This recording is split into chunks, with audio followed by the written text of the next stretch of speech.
नमस्कार साथियों, मध्य प्रदेश के समस्त प्राथमिक माध्यमिक विद्यालयों के लिए लोक शिक्षण संचालनालय एवं राज्य शिक्षा केंद्र द्वारा महत्वपूर्ण आदेश जारी किया गया है और उसी के संदर्भ में ये आदेश आप देख रहे हैं। और इस आदेश का विषय आप भलीभांति टॉपिक से परिचित हैं। हमारा घर हमारा विद्यालय, पढ़ाई अब नहीं रुकेगी के क्रियान्वयन के संबंध में। तो ये जो फेसबुक लाइव का जो कार्यक्रम हुआ था 27 जून को, उसके संदर्भ में इस अभियान की शुरुआत हुई है और आदेश जारी हुआ है। सभी विद्यार्थियों के लिए हमारा घर हमारा विद्यालय अभियान की शुरुआत आप सभी जानते हैं 6 जुलाई से किया जा रहा है। और इसमें बच्चों को, विद्यार्थियों, पालकों को जोड़ने, पढ़ने, लिखने, रेडियो कार्यक्रम आदि गतिविधियों से पूर्ण कराना आवश्यक होगा। यह अभियान प्रतिदिन पालकों द्वारा सुबह अपने घर पर 10 बजे घंटी या थाली बजाकर शुरू किया जाएगा। दोपहर 1 बजे घंटी तथा थाली बजाकर पढ़ाई का समय पूर्ण होने का संकेत दिया जाएगा। समय 4 से 5 बजे तक खेलकूद एवं कलात्मक गतिविधियों के लिए समय होगा। 7 से 8 बजे तक घर के वरिष्ठ सदस्यों से कहानी सुनना एवं शनिवार को मस्ती की पाठशाला का आयोजन किया जाएगा।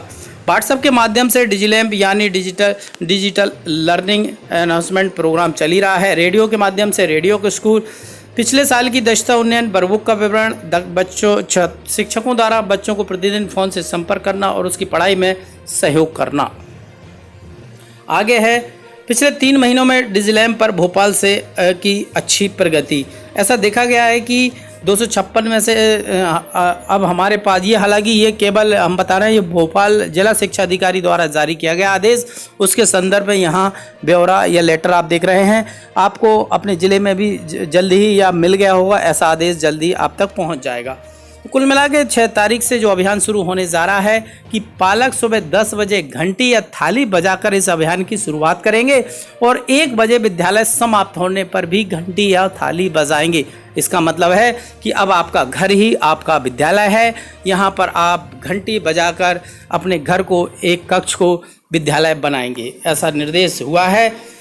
कक्षा 1 से 8 तक हमारा घर हमारा विद्यालय संचालन की योजना है। पालकों के सहयोग से विद्यार्थी अपने घर में एक नियत कक्ष स्थान पर प्रतिदिन प्रातः 10 बजे से दोपहर 1 बजे तक बैठकर गतिविधि करेंगे। पढ़ने, लिखने, गतिविधि करने, रेडियो कार्यक्रम सुनने तथा डिजिलैम्प के माध्यम से दिए गए TLM वीडियो आदि के अनुसार कार्यक्रम संचालित किया जा रहा है। और आगे देखते हैं, मस्ती की पाठशाला शनिवार को चलेगी। इसमें भी बताया गया 7 से 8 बजे तक आपको अपने बड़े बूढ़ों से कहानी सुनने का कार्यक्रम इसमें रखा गया है। 4 से 5 बजे तक खेलकूद का कार्यक्रम है। 1 बजे तक आपकी कक्षा चलेगी। 4 से 5 खेलकूद का पीरियड रहेगा। 7 से 8 बजे तक बच्चे बड़े बूढ़ों से कहानी सुनेंगे और शनिवार को मस्ती की पाठशाला होगी। एक साप्ताहिक समय सारणी शिक्षकों छात्रों को डिजिलैम्प समूह के माध्यम से, कुल मिलाकर आप समझ गए होंगे ये आदेश जारी हुआ है। अब ये कितना व्यवहारिक है, कितना, अब इसमें शिक्षकों की महत्वपूर्ण भूमिका है। इस सारे कार्यक्रम को वॉच करने की जिम्मेदारी शिक्षक को सौंपी गई है।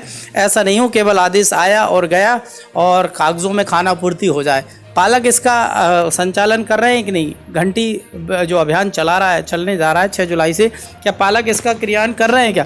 तो क्रियान्वयन कब करेंगे? जब उनको जागरूक किया जाएगा, जब उनको समझाया जाएगा, जब उनको बताया जाएगा। तो ये पूरा काम शिक्षक से लेकर पूरी जो भी ये शिक्षा विभाग की इकाइयाँ हैं, सबका दायित्व है और सबको अपने दायित्वों का निर्वहन करते हुए इस अभियान को सफल बनाना है।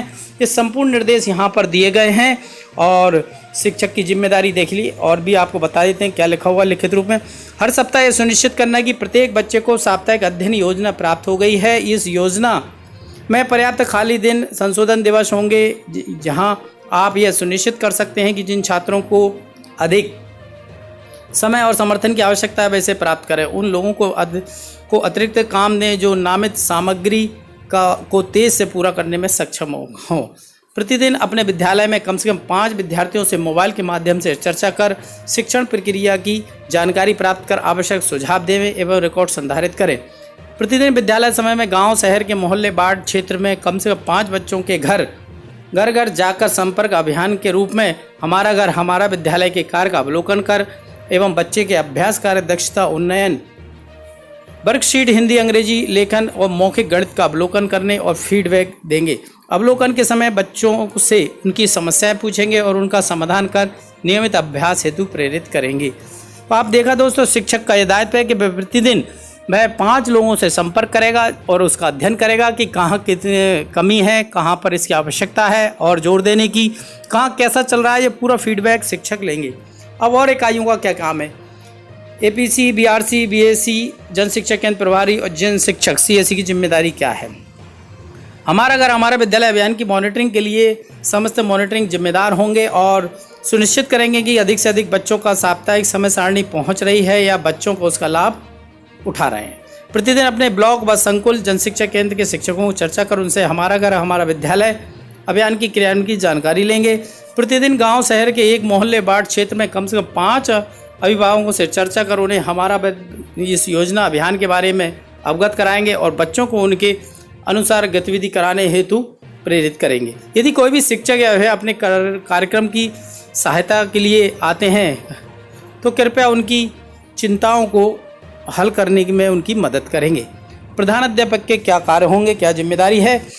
प्रतिदिन अपने विद्यालय के शिक्षकों से चर्चा कर उनसे हमारा घर हमारा विद्यालय अभियान के क्रियान्वयन की जानकारी लेंगे। प्रतिदिन गांव शहर के बच्चे मोहल्ले वार्ड क्षेत्र में कम से कम 5 अभिभावकों से चर्चा कर उन्हें हमारा घर हमारा विद्यालय अभियान के बारे में अवगत कराएंगे और बच्चों को उनके अनुसार गतिविधि करवानी। तो प्रधान अध्यापक शिक्षकों को देखेंगे कि क्या वो काम कर रहे हैं या नहीं कर रहे हैं, उनकी वॉचिंग करेंगे और सारी वॉचिंग प्रणाली यहाँ दी गई है, मॉनिटरिंग करता दिए गए हैं और सब कुछ यहाँ दिया गया है। तो कुल मिला के मध्य प्रदेश के विद्यालयों में 6 जुलाई से हमारा घर हमारा विद्यालय योजना शुरू होने जा रही है और इसके क्रियान्वयन के लिए सभी एजेंसियाँ, सभी मॉनिटरिंग करता, प्रधान अध्यापक, शिक्षक सबकी संपूर्ण सहभागिता इसमें रहेगी। खासकर पालकों को इसमें जागरूक करना है जिससे वो अपने घर को एक विद्यालय बनाएं, एक कक्ष को विद्यालय बनाकर बच्चों को पढ़ाने की तैयारी करें और इस योजना को सफल बनाएं जिससे कि बच्चे अपनी पढ़ाई चालू रख सकें और अपनी जो रुचि है वो कंटिन्यू बनी रहे। लॉकडाउन के पीरियड में शासन हर स्तर पर अपने काम कर रही है, किसी न किसी तरीके से कैसे भी शिक्षा को आगे बढ़ाया जाए, कैसे बच्चों को पढ़ाई से जोड़ा जाए, उसके हर संभव प्रयास कर रही है। उसी प्रयास की दृष्टि में ये आदेश जारी हुआ है। उम्मीद है आपको ये अच्छा वीडियो लगा होगा, जानकारी आपको पहुंची है। तो चैनल पर बने रहें और भी ताज़ा अपडेट जानकारी हम इसी तरह आप तक पहुंचाते रहेंगे। फिर मिलेंगे नई जानकारी नए टॉपिक के साथ। दीजिए इजाज़त। जय हिंद।